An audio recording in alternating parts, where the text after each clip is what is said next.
Got her degree in journalism from the University of Maryland, and she has been named Entrepreneur of the Year, Business of the Year, Small Business Advocate of the Year. Marjorie is also certified in crisis communication.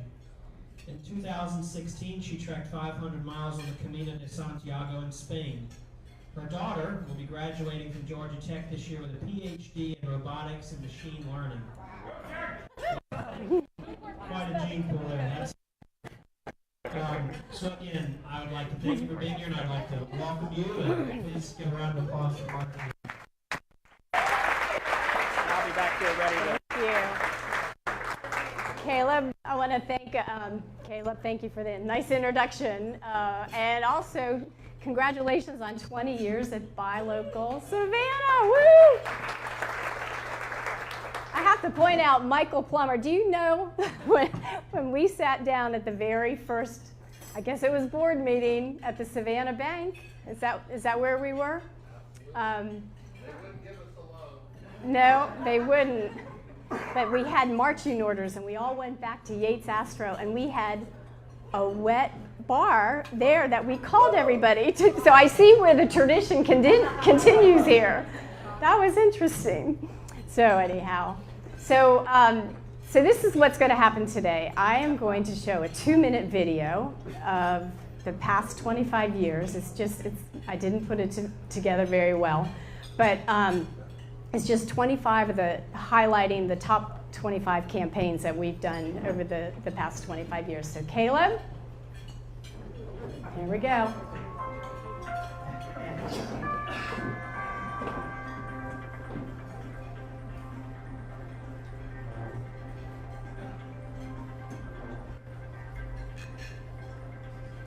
That's in 2000. That was Rural Joyner. Did you see that? Mayor Otis. It was a CEO lecture series. That's where I met Cecilia.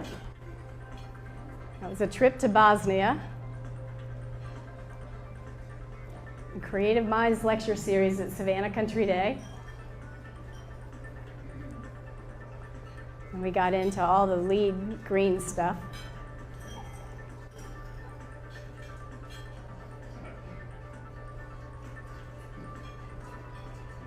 She ran 60 miles on her 60th birthday to raise money for the Humane Society.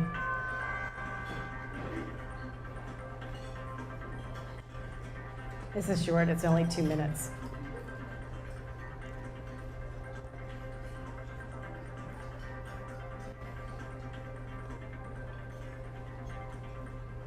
So we've done, I would say, hundreds of different campaigns over the past 25 years.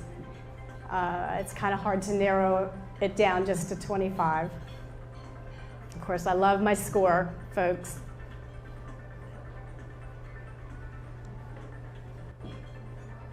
And that's our team now.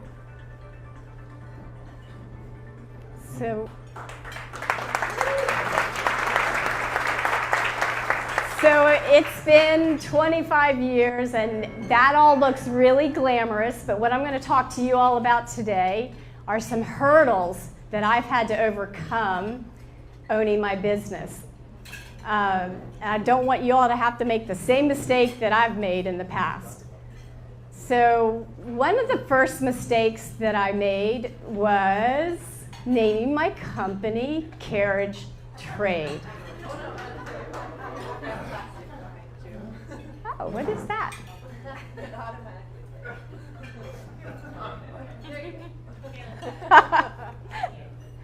So, I've been hacked. Thank you, Caleb. How many of y'all know what the words carriage trade mean? See, that's a problem. So, carriage trade, I actually was thinking with my heart when I named my company Carriage Trade. My parents owned a very high-end publication called Dining in Washington and Shopping in Washington, and they catered to the carriage trade. It actually means high-end clientele. You know, they sold ads to the 5-star hotels, and they sold ads to all these unbelievable restaurants. So when I moved down here in the early 90s, I named my company Carriage Trade Publishing 2 Incorporated in honor of my parents. Well, that was 1995, pre-Google.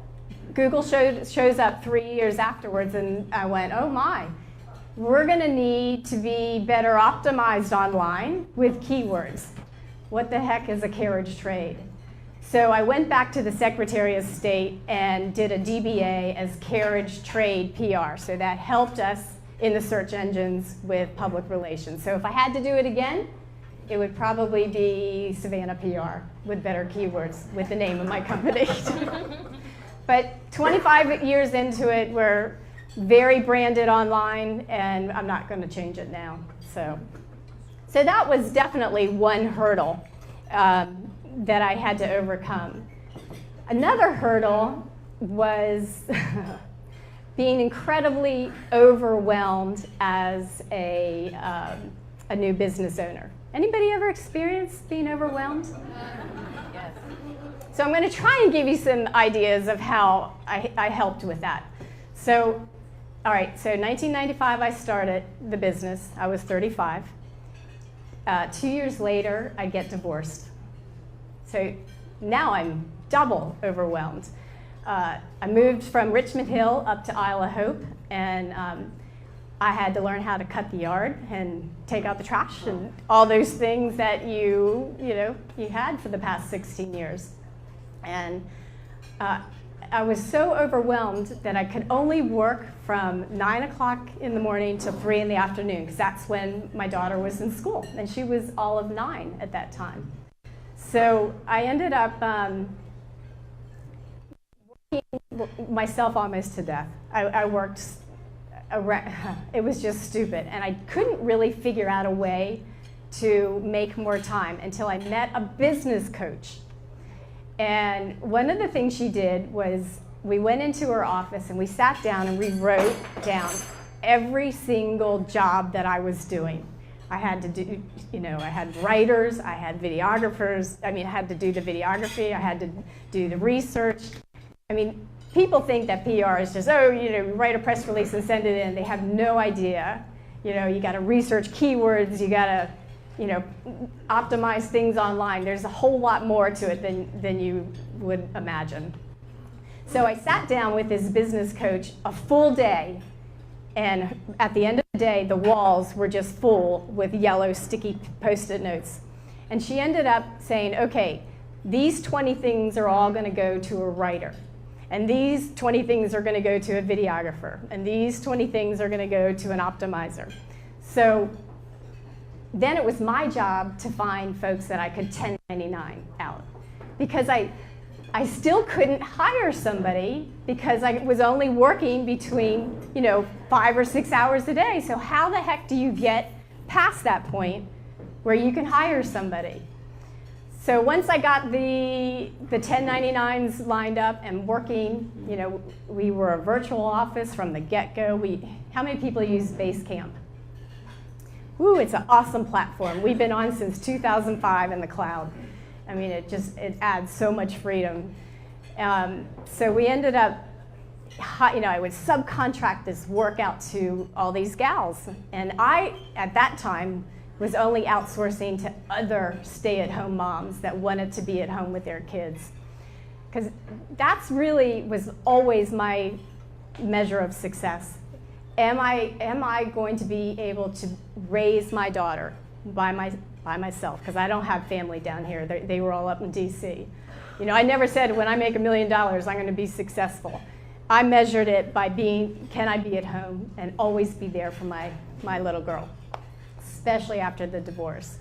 So the business did start to grow, and then my daughter went off to college, so I had some more time. And one morning, I was out in the front yard cutting the yard on a Saturday morning, and my daughter was at her dad's or something, and there was a neighbor stopped by. They came by in a golf cart, and it happened to be Cynthia Craddock's grandmother. And she's so sweet. She says, my daughter is doing a PR thing. She really didn't know what you were up to. She's not, and she needs an internship. And I said, absolutely. She can absolutely internship with us. And I thought, that would be good to have more help, and be less overwhelmed. So I set up an appointment to meet Cynthia down at the Isle of Hope Marina dock. I know that's very professional. But we met down there. And this young lady said one thing that stuck in my mind. She said, Miss Young, she called me Miss Young back then, I will be there for you 24/7. What? Nobody has ever been there 24/7. And she was. And she made herself invaluable. So we worked 6 months together side by side. And at the end of it, she was getting ready to graduate. And she says, well, what's next? Time to pay the piper. I had to put on my big girl panties and grow up and be a big real business. I made my first hire at 19 years. Y'all don't wait that long. That's crazy. That's crazy. And she has been there 24/7 ever since. I mean, it took that time together to build that bond, to build that trust, that I was okay enough to make that hire. And then, of course, when you scale, you start to make more business and more work. And I ran into Cecilia Russo Turner, and we were both saying, oh my God, we're so overwhelmed. And we were like, why don't we try and figure out a way to work together? Because we had some really big clients coming on board. One of them was the US Census, that they contracted with us to do this whole region about 5 years ago. And there we said, well, how do we do this? How can she remain her company and I have my company? And I remember saying, let's just jump in and figure it out. And we did figure it out. And it's some very creative figuring out, because it's not, we divide everything. I mean, it's a great partnership. She can still do other things and I can do other things, but if we have PR agency work in this area, we do it together as a team. And it's wonderful, because think about, well, I could have never have walked the Camino de Santiago for a month and a half, for 2 months, by my, if I didn't have the support of the team. Cecilia, when you got married a couple of years ago, the rest of us took over. When Cynthia got married last October, we took over. I mean, it's such a great solution to be able to have a team. I mean, my mindset has always just been, I can do it on my own. It's me. I can do everything by myself. Oh, I'm here to tell you, a team is so, so much better. It moves the needle. And the really fun part now is we are so poised to really expand and grow, because all the templates are set up. I grew very slowly, so everything is tried and true. We know the procedures, but we're almost not even taking new clients right now, because it's so busy. It is such a busy time for us. So I just want to thank my team. I want y'all to stand up. Yes, Elizabeth too. Elizabeth and Raz. Raz is part of our team too. Absolutely. We call it the visibility team. So there's been a lot of ups and downs, a lot of hurdles, and I could keep talking about them, but I would love to have you guys ask me any questions of issues that you're having with your business that maybe I might have some more insight on how I have overcome it. So does anybody have any questions? Yes? Of course, Marcia. I adore you, so thank you for coming to speak. There you go. Hurdle number one. because you always express a very calm and patient personality. Me? Whenever I've ever spoken to you for many, many years, we know each other. And so again, that surprises you. So maybe you're not that way at home, but so what characteristic traits do you feel like maybe the top 2 or 3 that have helped you, or maybe you've had to change to succeed? Like what kind of like patience, or, you know, obviously you have motivation and intuitiveness and things like that. And maybe what are some of your personality traits that hurt in making those mistakes? See, I don't see myself like that at all. You come across so calm and. Do y'all think I'm To calm? me, I don't know. Maybe I'm missing. Whoa. Okay, that's really interesting insight because, I mean, very, very even keel. well, here's the thing. One thing I have learned over, a lot of crisis with having to turn my father's company around and going through a divorce and, a lot of not so fun things. I can spaz out all I want. Is that going to help? No, that's definitely not going to help. So years ago, I learned about the power of now and being right here, right now. And when things started to whiz out of control, and because they whiz out of control every day, I mean, there's always something going on as a small business owner. You just have to look around and take every single second in. And when I walked the Camino de Santiago, I had 40 days of absolute being in the now and just enjoying every single second. And I really feel since I've been back, I definitely feel a lot more calm after having that very spiritual pilgrimage walk. And realizing there's a lot more important things in life than some of the stuff that we get very upset about. So anyhow, that's been a real big plus for me. So do you have a question? No. I know some of questions that I've had in the past have been like, why don't you ever wear anything else besides black?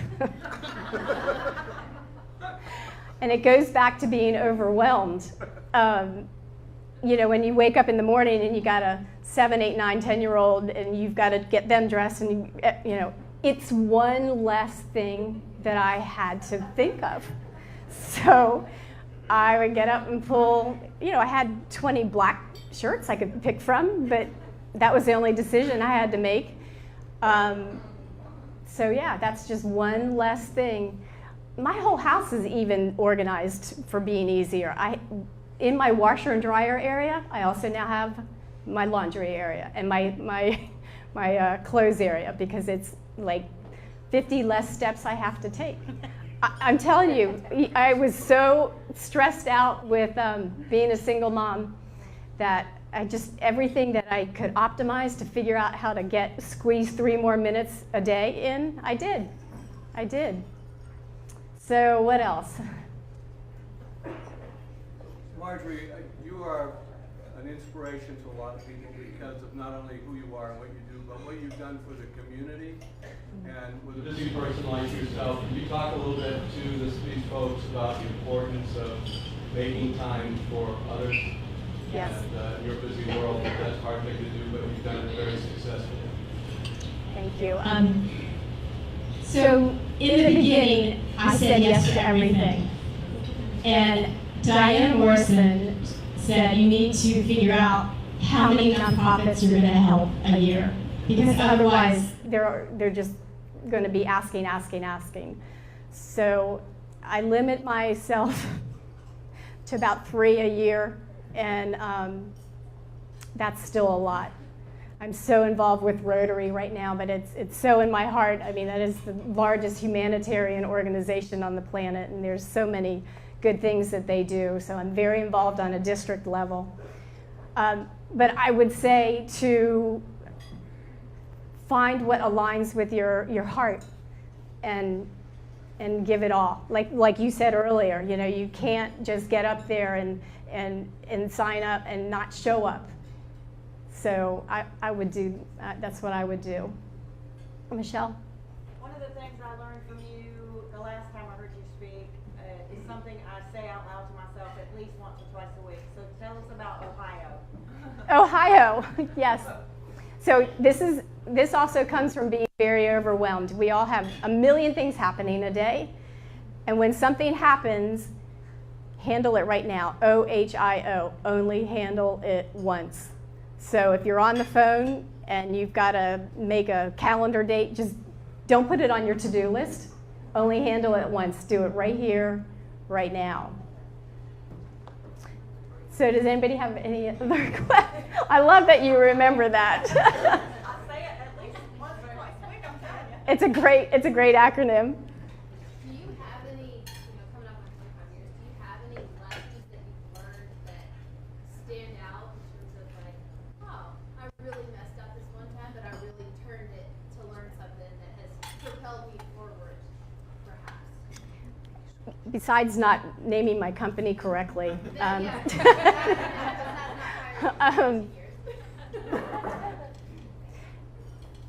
One thing I realized over the years that when you're doing business in the community, it really is, you're going to get work by giving back to the community. And it's 92% of all new business comes from word of mouth. So if you're doing good in the community and somebody sees that, that word of mouth will come back to you. So that can actually be a strategy, and that brings up a good point because I have a book coming out. Yay. And it's talking about community PR and the 5 strategies of how you as a small business owner can do it. I mean, it's what we do every day. But I know that small business owners, it is expensive to hire a PR firm. And when they know these secrets, they really will move the needle with getting involved with creating more word of mouth. So just be more strategic in the marketing part. You mentioned that you were certified, or Taylor mentioned you were certified in crisis communication. Yeah. Do you have any tips on how you would start that process if your business faced a crisis in their Oh, if your business phase, you need to be prepared. You need to do a crisis PR audit and figure out who's going to be the spokesperson, where you're going to hold the press conference, have 5 or 6 scenarios planned out that you can pull out quickly. And I'm telling you, today it can be anything from an active shooter to IT crisis to an explosion to a hurricane. So make sure you have all that figured out ahead of time. Yeah. Only 40% of businesses have a plan. And the ones that don't, that end up on TV, it's bad. Reputation goes down badly. So April 4th at the Isle of Hope Marina, 2020, is my party. And you are all invited. Thank you. Did I talk? Perfect. Thank you very much. Thank you. I think you'll find these people will show up to a party. They all Yes. So we'll be there. Thank you again. Can we get another round of applause for that?